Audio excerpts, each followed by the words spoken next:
एक US dollar आज के हिसाब से पाकिस्तानी तकरीबन 285 रुपए बनते हैं। एक डॉलर तकरीबन 88 साल पुराना, किसी एक्सचेंज कंपनी या बैंक से एक्सचेंज नहीं हो सकता, मगर इसकी आज इंट्रिंसिक वैल्यू 5000 रुपए है।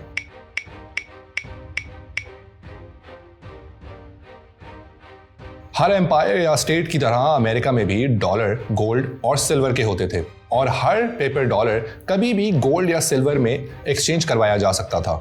मगर 1971 में अमेरिका ने पूरी दुनिया को एक धचका दिया जिसे आज हम निक्सन शॉक के नाम से जानते हैं।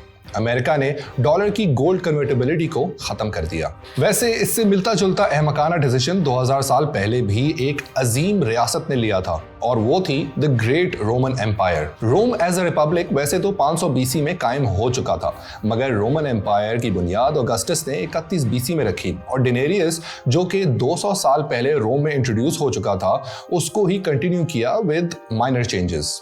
ये डेनेरियस तकरीबन 3.9 ग्राम का था और इसमें तकरीबन 95 to 98% सिल्वर कंटेंट था। स्टार्टिंग विद नीरो, इस डेनेरियस में सिल्वर कंटेंट कम करना शुरू कर दिया गया। क्यों? क्योंकि हर उभरती एम्पायर को ज्यादा से ज्यादा गोल्ड और सिल्वर कॉइन्स की जरूरत होती थी, अपनी मिलिट्री माइट को बरकरार रखने के लिए, बॉर्डर्स को प्रोटेक्ट करने के लिए, नई टेरिटरीज को कॉन्कर करने के लिए, ब्यूरोक्रेसी को चलाने के लिए, डेवलपमेंट वर्क के लिए, इंफ्रास्ट्रक्चर को खड़ा करना और मेंटेन करना, रोड नेटवर्क को मेंटेन रखना, वगैरह वगैरह। ट्राजन के दौर में रोमन एम्पायर अपने उरूज पर थी, मगर ट्राजन ने भी डेनेरियस को डिबेस किया और सिल्वर कंटेंट तकरीबन 85% कर दिया और अगले 150 साल तक हर कुछ अरसे बाद इस डेनेरियस में सिल्वर कंटेंट कम कर दिया जाता।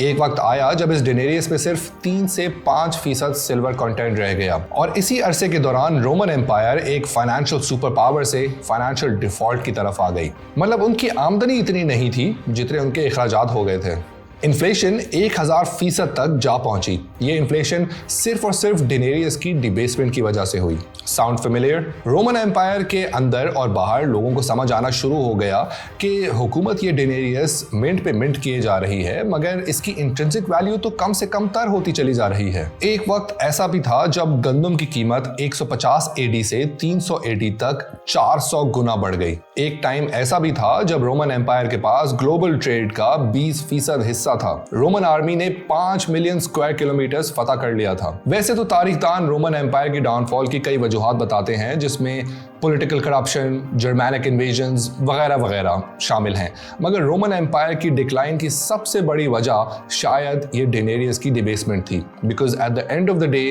Everything comes down to money.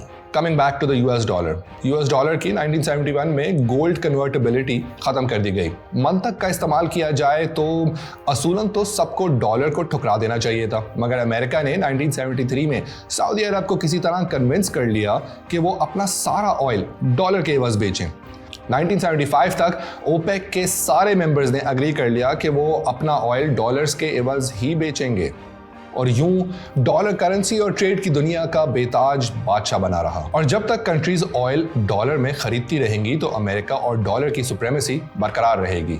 मगर कब तक? दुनिया की इकोनॉमी चेंज हो रही है, नई इकोनॉमीज और स्टेट्स फाइनेंशियली स्ट्रांग हो रहे हैं। आपको क्या लगता है कि अगले 5 से 10 साल में क्या डॉलर इसी तरह स्ट्रांग रहेगा जैसे कि आज है, या फिर हम डॉलर के बजाय इसको या फिर किसी नई करेंसी को सेफ हेवन बनाएंगे?